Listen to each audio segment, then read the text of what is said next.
Good morning and welcome. Welcome to Sun of Wisdom, a new little creative experiment, exploration that come from deep inside my intuition, my inspiration of wanting to stay connected and to continue my journey of reflecting and sharing, also in English, even if I settled in Sweden.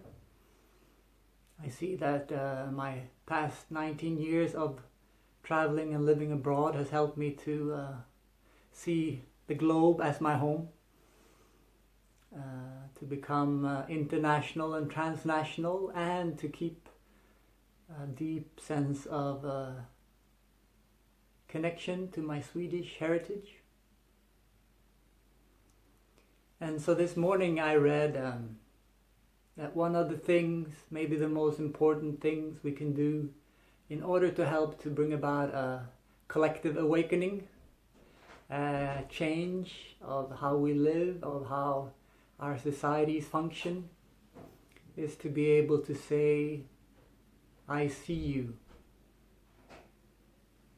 I see you. But in my training, I've also learned that it's not just the intention, it's not enough. The question is, can I see you? And to be able to see you, I have to be able to see myself. Can I see myself? Do I see myself?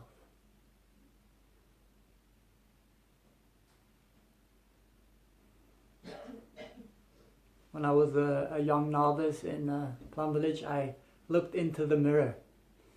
I looked in the mirror and looked deep into my eyes with the question, who am I? What do I see?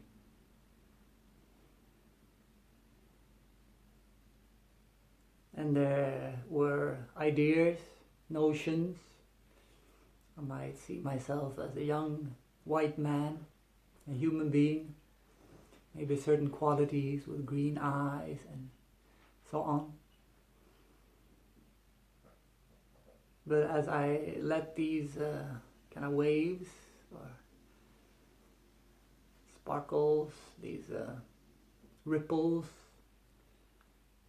on the surface of my inner clear lake, my inner clear wisdom seeing, to settle and just to linger a little bit longer, just dwelling with looking into my own face, my own eyes, at times zooming in and at times zooming out, kind of a peripheral vision. So it's to see is not to look for, not to look after something, but to see. So the one that sees and what is seen and the seeing come together. My teacher, Thich Nhat Hanh, gave me the gift of being seen. One of the first, I attended my teacher in the afternoon after day of mindfulness. I served Thai a cup of tea and myself, and Thai invited me to come and sit close. So we look out the window in Thai's hut in Upper Hamlet in Plum Village, France, the still sitting hut. And we sipped our tea and looked out. And at a certain point, Thai put his hand on my right shoulder blade. I could feel the warmth, the presence of his hand penetrating into my body. I felt touched, I felt seen.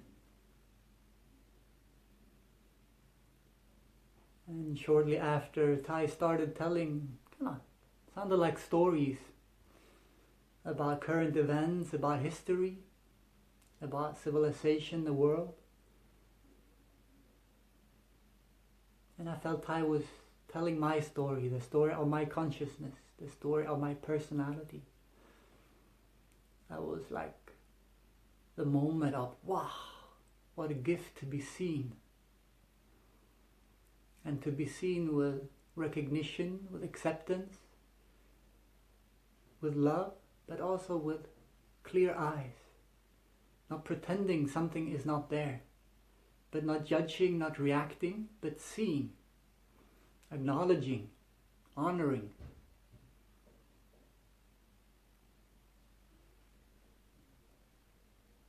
So having received the gift of being seen, I've also trained myself to see myself and to be open to see others.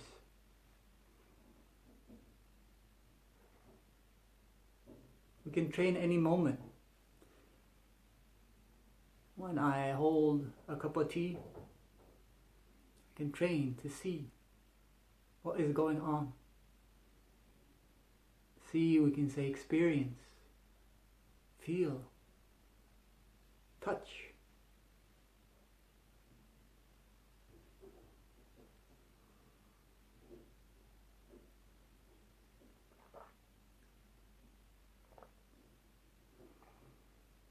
And at times the mind wanders or judges or makes stories, likes or dislikes. It's not able to dwell with.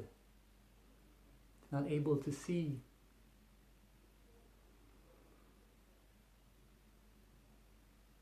And we can come back to remember, to be what was, what is right in front of us, not to fight the distraction or the unsettledness in our mind, but to also, that is part of the seeing. I see my mind is agitated. It wants to think about many things. It wants to analyze things. It wants to create a story about what I see, about the tea, and it becomes a big thought process, thinking, reflecting. And for myself, I see that at times it could be good to water my consciousness to see, what is the tea? Where does it come from? The cup. But when I want to see deeply, when I really want to see, I have to let go of those ideas and notions, those thoughts, those stories I've told myself about the cup of tea, my previous experience. In Buddhist psychology, I learned that when we meet someone, we think we see them. We meet a new person, but we get the mirror from the psychology teaching that we actually see ourselves. We don't see the other person. We see our views, our way of thinking, our past experience, our likes and dislikes, our discriminations, our preferences. So I see you is not, I'm looking for something in you that I need, I want. To I see you is not, I see this in you so you can give it to me. I see you just to see you. Because I've touched the gift to be seen. And just to be seen how healing that can be. So to see someone, to see something, it's already a gift for myself, a blessing, and maybe the greatest blessing the other person can receive.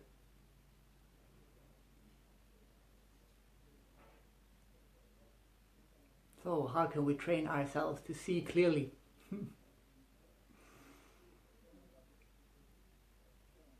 So that the clear, still water in our minds can reflect things as they are. Being grounded in our breath and our body helps. So that we can start recognizing what are my views and thoughts and feelings and ideas. What do I look for? What do I want to grasp? What do I try to push away? These are all aspects that prevent us from seeing, from being present with. And at times I can touch like, wow, I see. And at times I'm looking after something. I like something, I don't like something. So it's a process.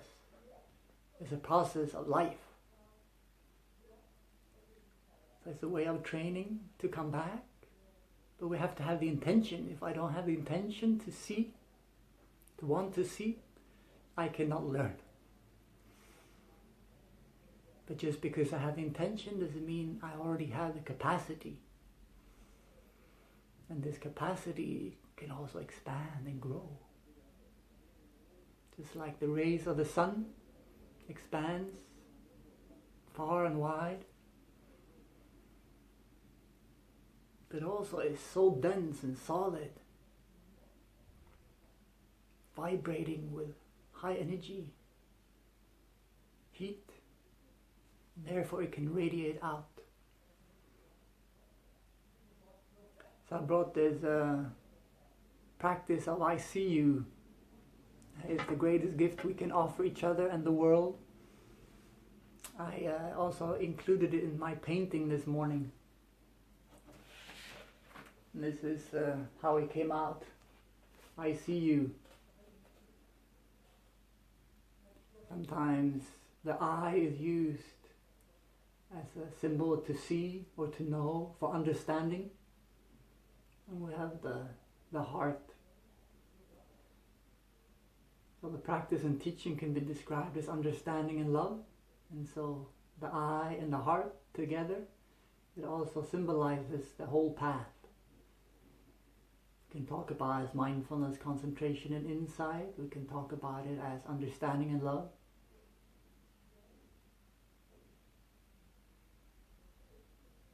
Do I see you? Do I see myself? I offer that as a practice, something to reflect on, to mirror ourselves with in these next couple of weeks leading up to winter solstice and many different holidays of different traditions, and the new year. It can be a great way to look into the year behind us and to look into the year ahead with clear eyes. What is my intention, and can I put it into practice? Can I realize it?